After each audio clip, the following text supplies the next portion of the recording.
Hello, and thanks for joining me on another episode of Zulf Talks. Working life is an amazing place to be, and we're covering a number of episodes where we're looking at different challenges we can face. There are some breaks that we can do as part of our working life, and today I'm going to be looking at a topic which is 12 things to add to your bucket list today. These are going to be a number of ideas. If you don't have a bucket list, we're going to talk about how you set that up, what it actually means if you're totally new to this. But we will have an amazing guest on today as well who will break this down for us further. And we're going to cover some from myself and some from my guest. He has spent more than 30 years working in the youth development and teaching field and living an intentional life. He is Roger Williams. Hey Zulf, how are you today? Hello, thanks for joining me today. I really appreciate you coming on. I'm excited to be here. And we also didn't mention, but you are actually an author of a book on Amazon for Bucket List as well. So we will be putting that in the show notes. So we do have someone here who's got a great deal of experience that would help us to make sure we're on today's episode and on target. So if I was to say to you, you have only got one item from your existing bucket list that you can do, what would that one item be? For me, it would probably be go to the World Championship of Barbecue with my two best friends. Oh, interesting. So the World Championship of Barbecue, is that how good you can barbecue? Is that the topic? Yes, yeah, there are hundreds of vendors that come, different people from around the United States. It's usually in Memphis, Tennessee every year, around the end of May, and there's just tons of food and tons of good times and tons of meeting nice new people. So it would be something I would want to do with my two best friends. Oh, wow. That sounds quite down to earth considering the things you would have on a bucket list. So that's quite intriguing, especially for our listeners, because it can be often the things that we enjoy are the simple things with friends and family. So it's interesting you said that. On the opposite scale of that, give me an example of one that's really out there. Oh, for me, I won a bowl in punk rock bowling in Las Vegas. It's an annual tournament slash punk rock music festival that they have every year. And I don't care if I win or not. I mean, I'm not a big bowler. I just want to have the experience. So that's for me. I think that a lot of people have a misconception that a bucket list should be these grandioso, exotic adventures. And the reality is that it's just to bring you joy, right? That's why you should have a bucket list, not to necessarily do all these things like I've done. I've done the Camino de Santiago, which is a 790-kilometer trek across northern Spain, which is a huge deal. It takes like 32 days. That's a grand adventure, and it's great to have those. But really, these should be things that you should write down that bring you joy, and it could be anything you like. Okay, wow. That's very exciting, I think. So hearing it from you, you make it sound very easy. Is it is it easy?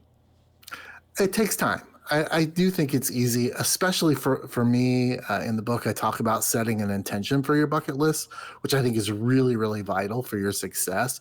If you can sit there and say, "This is why I'm doing it," then creating the list and taking things off the list, it becomes so much easier when you have a why to you're doing it. Okay, so if I was to give you an example, we've got a listener who is a professional working person, he's got a working life. If we start our list of 12 items they should add on to their bucket list, is there something you think that could easily make someone a little bit more excited, but keeping quite close to what they already do? Is there something you would start a list with as like a good point? Yeah, well, I think it's all about you, right? Your list is your list. So much in our world is wrapped up in trying to keep up with the Joneses. Like we see things on Instagram and we see these pictures. Could I say putting riding in a hot air balloon in Cappadocia is something everybody should put on their list? I mean, I could, but the reality is that might not be what some people want. I have someone that I work with as a mentor, and she doesn't like to travel. She doesn't like to do crazy things. She's very much a homebody. And so for her, I said, "Well, what do you like?" And she said, "I like Thai food. I really enjoy Thai food." And I'm like, "Okay, so what I want you to do is make a list of 12 Thai recipes that you would like to learn how to make." And she said, "Okay, that's easy." And then so after she made the list, we worked through it and said, "Okay, can you do one of these a month? Can you master one of these recipes each month for a full year? and cross each one off your bucket list. So for her, it was something that she enjoys, that brings her satisfaction as far as being able to say, I can cook this food. It's not an easy food to cook. And so she can say in conversations with other people, I know how to cook Thai food. And that's a much greater conversation to have than to say and get excited about than to say, I work at Microsoft or I do this, right? Life should be about those other things, not just necessarily what you do and who you do it for. Yeah, definitely. So if I was to give our listeners an idea, a good starting point would be something like plant a tree. So that can be as simple Mm, as that. And that way you're actually putting something out there, intentionally adding something to your list, because this is going to be aimed towards people that maybe haven't thought about this really. They're busy sure. lifestyle.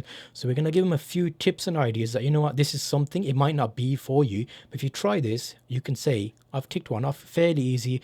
I've either got a seed or got a small seedling or sapling and planted a tree, which in years to come people can look at, and that's something you've left in the world. So that's a starting point for you. In addition to that, I know you're going to have some amazing points that you've covered and journeys you've covered. But before we go on to the second point, what initially started you off on this journey, as in what made you say, you know what, I'm going to intentionally start living now? And is there a certain tipping point that you can tell us about? Yeah, for me, it was, being a couple years in the lockdown and having that extra time to be thinking about my self worth, trying to figure out where I found my self worth. And I did youth work, like you said, and teaching for multiple years. And it's an easy profession for people outside of it to say, oh, you must get so much satisfaction out of that. Well, I do, and I'm grateful for doing it, but it's work. It's hard work and it's stressful work and it's time consuming work. And so I was looking at myself, and in the December of 2020, I had a heart attack and decided to investigate that even more of where I found my self worth. So And understand that's the one of two heart attacks, isn't it? yes, I had another one Oh, after that. oh wow. So yeah, so I had a heart attack and was just started thinking about, what I wanted to be known for, what I wanted to, how I wanted to live my life, and where I found my self worth. And so I decided that I'd become the head crosser off of my bucket list. If anybody asked me what I did, because that's usually the first question we ask people when we meet them is, what do you do? And I decided that I was no longer going to say I was a teacher and educator, but I was going to say I was the head crosser off of my bucket list. That's very creative then, because you've got an idea there where you can actually be anything you want to be on each day. Because if you're crossing something off your list, you could be something like, I want to wear something today, I want to sew something and wear it. So that could be a second item on the list. It doesn't have to be amazing, it doesn't have to be fully out there, but for that day, you actually become a seamstress or someone who's designing something. The following day, you could make something with your hands, like a working bench. There's loads of different ideas. And during that process, you'll have to do a bit of learning, which is where the teaching side of it can be very helpful, because not everybody can do what they want to do, but we all have the same, more or less, demographics in terms of body shape and sizes. So you can go out and learn a craft to be able to knock off that off your list, and you can take a two or three items off your list. So in addition to that, where's the furthest you've traveled as part of your bucket list? As far as my bucket list, Israel. I live in Seattle, and I traveled to Israel to see a friend of mine from walking the Camino de Santiago. So yeah, Israel's probably this past year has been the farthest I've traveled. And which item was that for crossing off the list? Is there something you had to do there, or what was that aligned to? There was a Muslim restaurant in the Muslim Quarter that's 100 years old that I wanted to eat at. So it was basically that. I did get to see Jerusalem and the old city and visit a lot of the sacred places there, but I wanted to eat at that restaurant. I've got to ask, what did you order? Uh, Falafel. I think it was falafel. Was it good? Oh, it was great. Yeah, it Ah, was, it was it was a great experience. I got to sit outside and eat cafe style, and there were some young Israeli soldiers across the way that were doing their duty. There were young Muslim kids, leaving the mosque from school, and and tourists walking by, and it was just a great time to just sit there and people watch. wow. Okay, so in addition to that, I think there's a few around food. What's the weirdest? Have you got any food related ones on there that you've had something really weird? Well, well, I not really. I enjoy food, but I've never really put stuff on my bucket list that's food. When I was in Israel, I went to Tel Aviv to visit a friend, and he took me to a butcher shop that also served food on the side in a little cafe, and he ordered this big plate of just like a sample of things. Mhm. And when they put it on the table, I asked him, "What is this?" And he said, "Don't worry about it, just eat it." So I said, "I trust you," and it was really good. So sometimes you just got to roll with it. Have you ever tried brains? Because I know that's like No. that's a delicacy in quite a few countries, the meat, and it tastes. They say it tastes like scrambled eggs if you've had scrambled eggs. Yeah, So, no, I'm not a big person on doing weird food items. If it's in front of me, I'll try it for sure. I have had crickets in Thailand, oh, but that's about the weirdest thing maybe I've eaten, besides that plate in Israel, which I have no idea what it was. interesting. Okay, so if you're listening to us today, we've got a few ideas there for you. We're at about number 5, so I would say put number 6 as try brains. You can have sheep brains, you can have cow brains. There's different types there, but it's not as weird as it sounds if you try it without knowing what it is. Like in your example, if they said, "Here's food, try it," as long as you don't know, you might be okay with that. So that might be a good idea there. So in relation to this, we're at about 5. We'll do number 6. Have you got something you can just throw out there just as an idea? Maybe something for someone in a creative field? Yeah, for the creative field, maybe it's taking that step to be the first time you've gone on another podcast. I know that tends to be somebody's, or like maybe even doing a TEDx talk, something like that. Those things take time. It takes effort. Some learning, like you said, where you have to figure out what's the process of actually getting on someone's show or getting on a TEDx stage. That probably would be because everybody has something to say, and crafting that message of what it would be and that idea that you have and sharing it with other people. Well done. That's very nice because that is a nice segue onto my next area. We didn't plan this. We are doing No. this as one take. It's a full-on conversation. I like to do this as a natural conversation. If you are thinking about being a guest, you can go to zulftalks.com. And one of my buttons there is you can feature as a guest. You could record a little message on there saying what you'd like to talk about. I'll get back to you and then we can actually get you featuring on the show. That means we can tick off another item off your bucket list, which we've added on there, which is amazing. Okay, that sounds good. So coming back to this now, I think Roger, we need to speak a little bit about your background and your living with intentions and your bucket list. You mentioned work-life boundaries and a work-life balance. How do you achieve this with your bucket list in terms of how you plan things and your work life and getting things done? Yeah, so we all have 168 hours a week, right? Nobody has any more, nobody has any less. And if we work 40 or 50 and we sleep 40 or 50, that still leaves us with about 70 or 80 hours a week that we have time to do stuff. It's how do you choose to prioritize spending that time? And by having a bucket list, you can actually look at that time and say, how do I fill it with stuff? And how much, making sure that you're cording off some time to cross those items off your list. For me, I wound up not taking vacation for several years so that I could save up my time so that I could go for over a whole month in Spain to walk across Spain, and do the Camino de Santiago. So it's management of and balancing that time to make sure that you can do the things that bring you joy. Because the bottom line is that no one else is going to bring you joy. You can only do that for yourself. And so this is a great way for you to say, these are the things that I'm passionate about. These are the things I want to do. These are the things that are going to bring me joy so that I can be a better manager, so that I can be a better husband, so that I can be a better employee, so that I can be a better dad, friend, whatnot. Fill yourself up so that you can spill over into others. So was it worth it having to work for so long in order to have a month off? Ah, yes, completely. I'm like most Americans up until the heart attack. I would say I had a bucket list, but I hadn't written it down. Like that's one of the major things that you need to do is write your list down, so that you can cross things off. And so on in my head, which was swirling around with ideas and work stuff and family stuff and all that, I had to go on the Camino de Santiago for about 11 years before I actually did it. And so when I decided that this was going to be a thing, I just knew that I had to do it. So not only did I have to bank my vacation days so that I could take a full month off. If you're in Europe or someplace else, it's not so hard. You get a couple of months a year. But here in the States, it's very difficult to gather up enough vacation to do 2 weeks, let alone take almost 5 weeks off.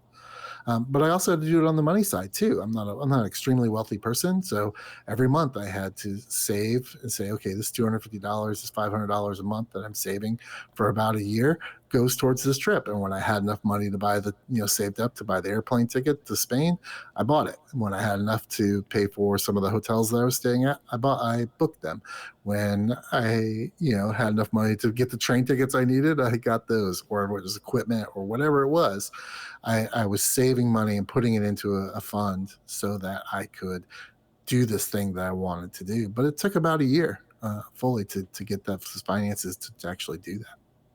So during that time, it's a long period of time where you're working continuously to take a little bit of time off. What did you use as your motivator where you were getting on those days like, you know what, it's getting really busy now? Oh, it's just deciding that this is what's most important to me. You have to set boundaries. We talk all the time in the business world about work-life balance. Corporations and institutions are always saying, "Oh, we want you to have work-life balance. We want you to have work-life balance," and it's pretty much a lie, right? Because now what are they calling those people that have work-life balance? They're calling them quiet quitters. So that you said for us to have boundaries, but then when we set them, you don't like it, and so you have to stick to your guns and say, when I get into my car, I'm done. I'm not going to check email at midnight. I'm not going to check email before I take a shower in the morning. I'm not going to answer texts at 7 a.m. or 7 p.m. when I'm, sitting down with my family at dinner. You need to set boundaries because there is no work-life balance. Because like I said, if you work 40 or 50 and you have 80 to spend on other stuff, I don't know about anybody else, but those two numbers don't balance. And so that's why I feel like it's a myth. And you really have to say, okay, I'm going to shut this off because what I was agreed to do and get paid for was X. Now the rest of the time's mine, and reclaiming that time. Wow. Okay. So can we have a little bit about your book? So if someone was going to be asking what's the book about, how would you summarize it? Is it the idea of starting a list? Is it you telling us what's on your list? What's the overview of the book itself? Yeah, so the book starts off me just telling my story of how I became the head crosser from my bucket list. Mhm. It's probably a 20-year long story condensed a little bit, but just saying this is how I realized this is the lifestyle that I want to live. And then I go into what is a bucket list mindset. So we talk about some of the myths behind a bucket list, like, it's for old people, or it has to be these grand adventures, or your list can't change. It needs to be a living document. So we talk about some of those things, as well as setting the intention for your list. What's your intention? Mine personally was I wanted community to be the focus of my bucket list. So most of the things on my list are gathered around either me building community with other people, or with new people, or friends that I've had for a long time.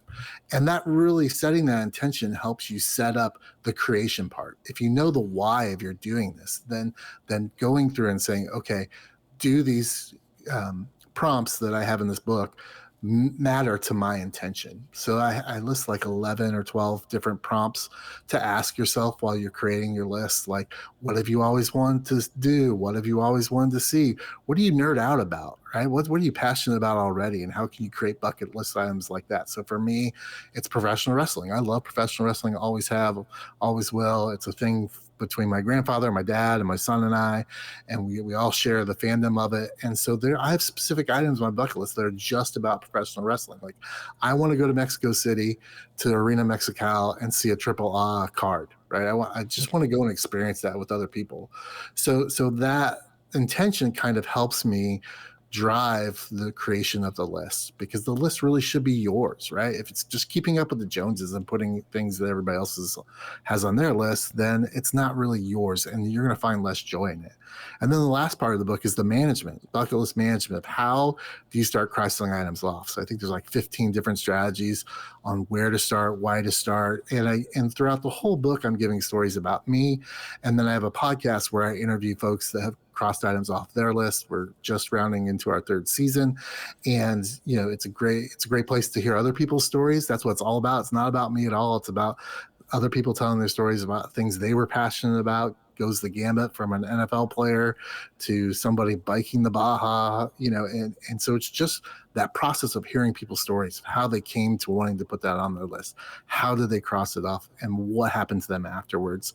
So the book is littered with stories from the podcasts, my adventures, all that kind of stuff, to reinforce these strategies that I lay out to kind of help people get engaged in this lifestyle. Okay, so there's some amazing ideas now. If you're listening to this, we've got up to number 7 or 8. But in addition to that, during conversation, there's been some amazing ideas. Firstly, on your bucket list, you need to pick up this book because that's more or less what this topic is about. We need to pick up the book, and that will give you a breakdown of how you need to do this, why you should do it, and also to see if this is something that you can build into your setup and have the right intention, like Roger said. So, writing a book, maybe even after you've done that, you can put a book option on there and having that as published on Amazon because that's an amazing idea. In addition to that, I'll add a few more in there just to get you thinking a little bit. So, things like top new restaurants, try 10 new restaurants maybe around food. One Mm-hmm. big one is be a tourist in your own city or country. We always go somewhere else, but we've never actually gone into our own tourist areas. Like, for example, I've lived in Birmingham in the UK for a long amount of time. I've not really been to the tourist hotspots. That tends to Mm-hmm. happen. People won't go to their own tour. It's like, oh, that's for tourists. But if you can experience it from that point of view, that's a great one to have. Another few ones around what you said, helping other people. Maybe volunteer your time as at a shelter or a homing facility or giving out food just to give back to the community. That's a few different ideas to add onto your list. And I'd really like where you're taking this, Roger. Well done. There's some amazing ideas you're saying. I'm glad you made a book about it and it's available for people to pick your brains via the book as well as your podcast where they can do that. Is there any additional things you'd like to add to this so we can have our listeners hear you more? Yeah, I think the main thing for me, one of the main things is, besides setting an intention, is really trying to decide, um, and that you're going to look at your list as a living document. So often in business, we set out and we send somebody an email and say, "Hey, how about this?" And people are like, "Oh my gosh, I can't do that, or I can't do this." It's like, well, it's just initially an idea, right? We're just talking about ideas here. It's not set in stone, and so your list should be the same thing. It should be a living list. You can add items to it anytime you want. You can go out and do the things that you want to do and cross them off. And as well, you may get to a point where you're like, I don't think I want to do that anymore, and take that thing off your list completely. You need to have that freedom and flexibility because that's where you're going to find success. If you look at it as a to-do list, like I have to get all these things done by, before the time I die, that's making it a chore, right? Right. And this shouldn't be a chore because usually chores don't bring us joy. So if there's something on your list that's just like, I don't, for me, it was Burning Man. I had Burning Man on my list for a long, long time, and I've recently just said, you know what? I'm 52 years old. I've kind of done the camping thing. It's kind of over my life. I'm, need a little bit more plush camping if it was available. And so burning, I don't want to be in the desert for 8 days and have sand in every single crevice of my body. So I took it off. There's no disappointment. There's no shame in that. It's just my life has changed. And so I think that that's a real important thing for people to remember is that your bucket list should be a living document. Definitely. So while we were speaking there, if you're watching us on the show, we have just put up on screen, you can actually see the book for Amazon where it's available. Live Out Your List, Finding Joy Through a Bucket List Lifestyle. Roger Williams, host of the Crossing It Off podcast. So he's been with us today. I'm very pleased that he joined us and we've been able to make this episode for you today. You can definitely find out more about him in the show notes where you'll get links directly to his information as well as his podcast. And I'll be saying thank you. In the next episode, we'll be looking around graphic design and speaking to a designer to help you during your working life and setting up your online presence. Thank you, Zulf Talks.